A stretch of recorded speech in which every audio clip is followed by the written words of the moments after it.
Pursuant to order, I now call Senator Siewert to make her first speech, and I ask honourable senators that the usual courtesies be extended to her. I call Senator Siewert. Thank you, Mr. President. I'd like to start by acknowledging the traditional owners of this land, the Ngunnawal people, and by showing my respect for the First Peoples of this land.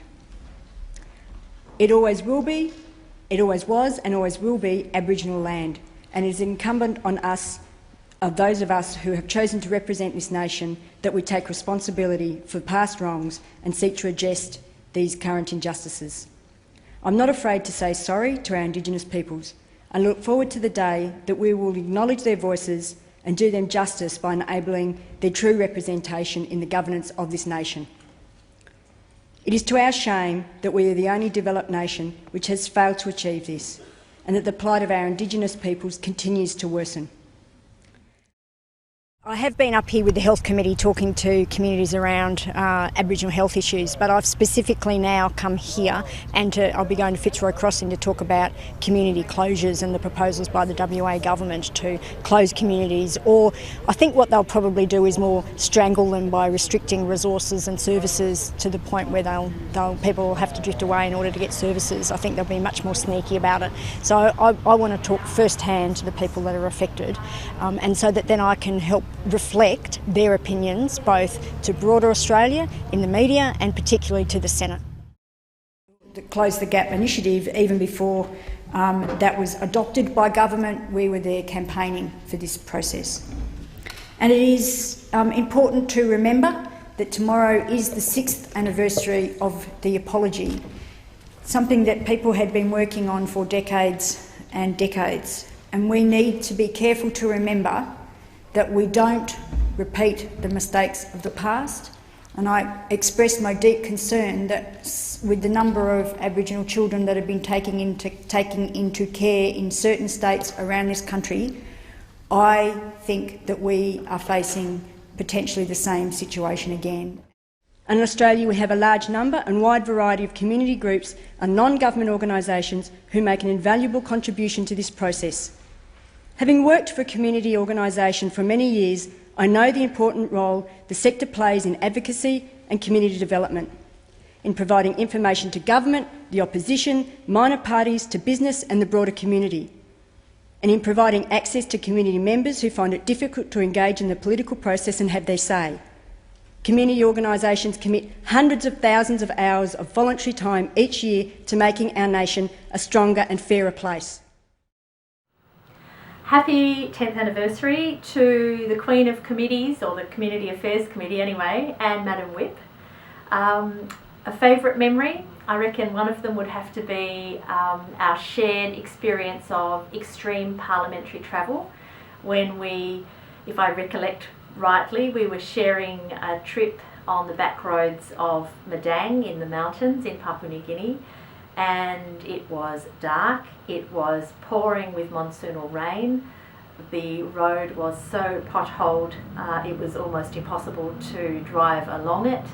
The fuel tank was bordering on empty, and we knew that an unscheduled stop may mean that we would have a close encounter with rascal gangs in the dark by the side of the road. But we made it back, and it was, in hindsight, it was actually a blast. It was pretty frightening at the time. Congratulations, Rachel. My name's Senator Rachel Siewert. I'm Chair of the Community Affairs Reference Committee, and I was Chair of the inquiry into forced adoptions. Well, for a start, when we tabled the inquiry, I could feel with the particularly the mothers in the gallery, you could just feel the place. It was a really special feeling, and we were all in tears, and I'll try not to now. And when we got up and clapped the mothers in the gallery, the senators, I just thought, we're going to get something out of this. In the past, I've also worked on other inquiries such as Forgotten Australians and former child migrants, stolen generations, and on trying to get the apologies there.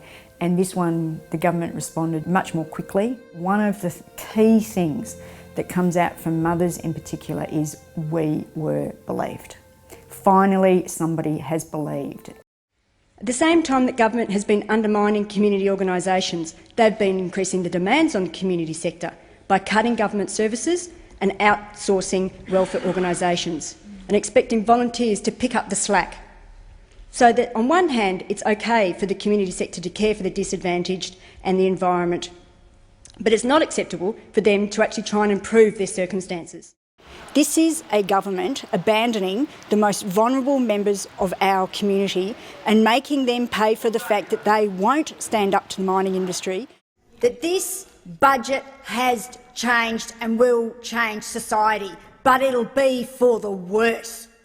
By far the worse. I think Senator Back must have been reading different documents to the ones we've been reading. We have a recipe for injustice. For example, working mothers are more likely to be taking part-time or casual positions where leave loading will no longer be guaranteed. They are also more likely to need the sick and family leave provisions that will be stripped away. They will not be in a position to bargain, and both they and their children will ultimately lose out. Rollout of the non-sniffable opal fuel throughout the central desert regions of Australia. It is a small step to make in addressing the disadvantage faced by Aboriginal Australians, but this relatively small amount of money could make a great deal of difference in the lives to those affected. I'm very pleased that this chamber is finally able to debate this bill. Aboriginal Australians learned the lesson of this harsh land and its ancient soils and variable climate. Their message to us is this: by looking after the land, our mother, we look after ourselves. It is a family relationship in which we look after each other and are taken care of through our own caring, getting back all the more in our giving. To put this in the terms of the triple bottom line, ecological sustainability is the foundation on which a sustainable society rests, and a healthy economy is merely a means to this end. While Colin Barnett has to be held largely responsible for what we saw off our shores last summer, we cannot let the federal government, dare I say it, off the hook. Hello Rachel, congratulations for 10 amazing years. It's been a fantastic achievement. I'm so pleased to have known you for all of those 10 and to have worked with you in the Senate for the last one. I've had great privilege in my career to work with the most amazing people. In closing, I would like to say thank you to all my friends and families, my colleagues, Senators Brown, Nettle and Milne, and my team members, Fluff, Scotty, Nick, Beck and Bridget, with whom it's such a pleasure to work. Thank you for your tireless support. The Greens' approach to all we do is based on our 4 key principles: social justice, peace and non-violence, participatory democracy and ecological and economic sustainability. Hey Rach, congrats on an incredible 10 years. You're one of the most dedicated, hardest working, committed people in the whole of the Parliament. You've done an incredible job. We're so lucky to have you. We're proud of you. Thanks for everything, mate. And finally, I would like to acknowledge that I come from the great state of Western Australia. I'm committed to representing and progressing the interests of all West Australians and will strive to work effectively on their behalf.